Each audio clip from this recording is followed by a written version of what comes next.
कला दर्पण न्यूज। हनुमान मंदिर परिसरातील अवैध धंद्यांविरोधात अखिल भारत हिंदू महासभा आक्रमक। शिवाजीनगर येथील हनुमान मंदिर परिसरात सुरू असलेल्या बेकायदेशीर गावठी दारू विक्री प्रकरणी अखिल भारत हिंदू महासभा पक्षाच्या वतीनं पोलीस प्रशासनाला निवेदन।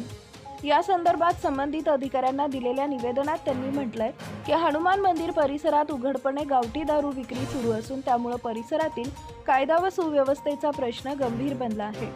वारंवार भांडणे, मारामाऱ्या व शिवीगाळ होत असल्यानं स्थानिक नागरिक, महिला आणि लहान मुले मानसिक त्रास सहन करत आहेत। धार्मिक स्थळाजवळ अशा प्रकारचा व्यवसाय सुरू असणं ही अत्यंत चिंताजनक बाब असल्याचं त्यांनी नमूद केलंय।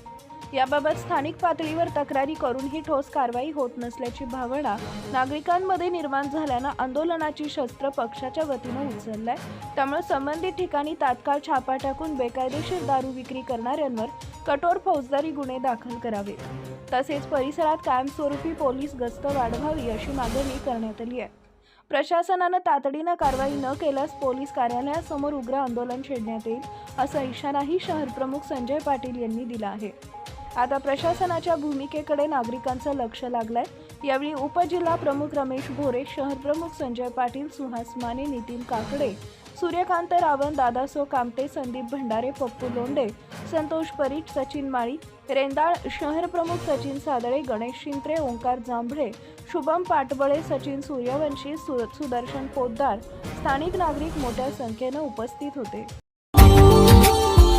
Subscribe now and press the bell icon. Never miss an update.